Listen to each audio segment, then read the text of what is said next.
pies, otherwise known as pasties to the rest of the world, is an item made from a dough that is vastly different from pie dough because it needs to be sturdy, not flaky or tender like a pie dough.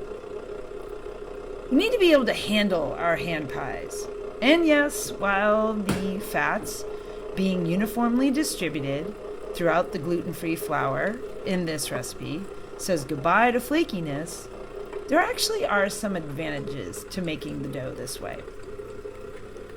Personally, I find there's a lot more wiggle room when it comes to the fillings.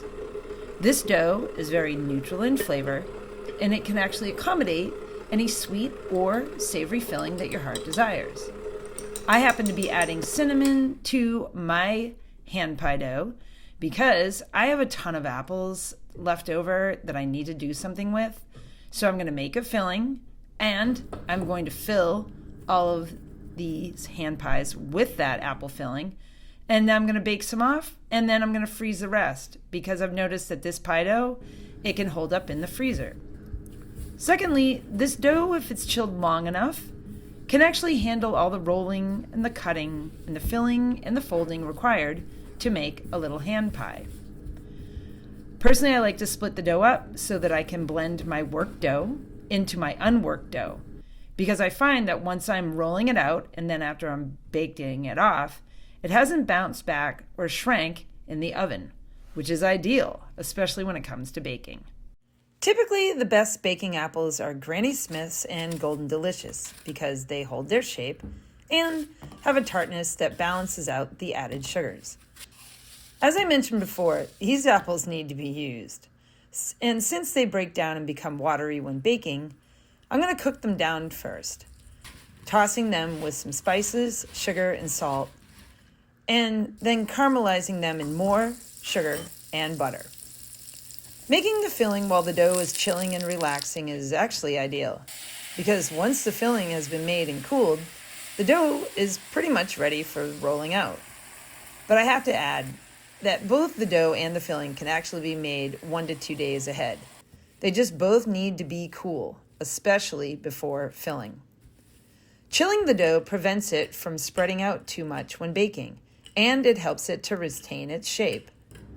In fact, the way in which the dough is rolled out also contributes to the final shape and structure of your final product. In my case here, hand pies. This is really important. Personally, I find using the same rolling technique I use to roll out puff pastry dough to be incredibly helpful when rolling out gluten-free dough. Chilling also allows the starches in the gluten-free flour mix time to absorb moisture, lending to a pliable and hydrated dough, and once again, contributes to its final structure. Seeing how this filling is nice and cooled, I can just add it in on top of my dough. And seeing how I also used plastic wrap to roll it out, I can also leverage it to fold that dough over my filling, and I can just adhere it together. No additional water needed to attach those two sides together, or egg wash for that matter. The dough has a tendency to become soft and delicate after being worked and filled, so I prefer to place the hand pie onto a sheet pan before scoring, egg washing, and seasoning it before placing it into my oven. The egg wash is also really important because it can basically take a gluten-free, pasty, white, and tasteless product and turn it into something that looks golden, brown, and delicious. I mean, check these out. Sure, some of that caramel might have seeped out, but we don't have soggy bottoms, and all of that caramelized apple filling stayed in the inside of this fantastic gluten-free hand pie dough.